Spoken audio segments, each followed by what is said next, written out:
అక్రమాలలో మాజీ సీఎస్ సోమేష్ కుమార్ మాజీ సీఎం కేసీఆర్ కు పెద్ద కొడుకు లాంటి వాడని సిపిఐ జాతీయ కార్యవర్గ సభ్యులు చాడ వెంకటరెడ్డి విమర్శించారు. హన్మకొండ బాలసముద్రంలోని సిపిఐ జిల్లా కార్యాలయంలో ఏర్పాటు చేసిన విలేకరుల సమావేశంలో ఆయన మాట్లాడుతూ తెలంగాణ చీఫ్ సెక్రటరీగా పనిచేసిన కాలంలో సోమేష్ కుమార్ 1400 కోట్ల మేర జీఎస్టీ అక్రమాలకు పాల్పడినట్లు ఆరోపణలు వచ్చాయని, ఇంత జరిగినా కేసీఆర్ తన ప్రభుత్వ హయాంలో జరిగిన అక్రమాలపై స్పందించడం లేదని అన్నారు.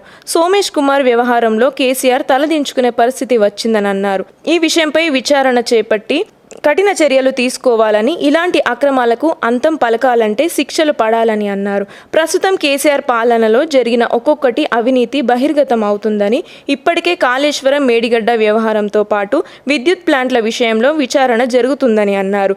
రాజకీయాలు ఎన్నికల వరకే పరిమితం కావాలని, అభివృద్ధి అన్ని రాష్ట్రాలకు సమపాలలో అందాలని అన్నారు. సిపిఐ రాష్ట్ర నిర్మాణ కౌన్సిల్ సమావేశాలను ఆగస్టు 22, 23, 24 తేదీలలో హనుమకొండలోని హరిత కాకతీయ హోటల్లో నిర్వహించనున్నట్లు చాడ వెంకటరెడ్డి తెలిపారు. ఈ విలేకరుల సమావేశంలో సిపిఐ రాష్ట్ర కార్యదర్శి వర్గ సభ్యులు తక్కలపల్లి శ్రీనివాసరావు, రాష్ట్ర కార్యవర్గ సభ్యురాలు నేదునూరు జ్యోతి, జిల్లా కార్యదర్శి కర్రె భిక్షపతి, కొట్టెపాక రవి తదితరులు పాల్గొన్నారు.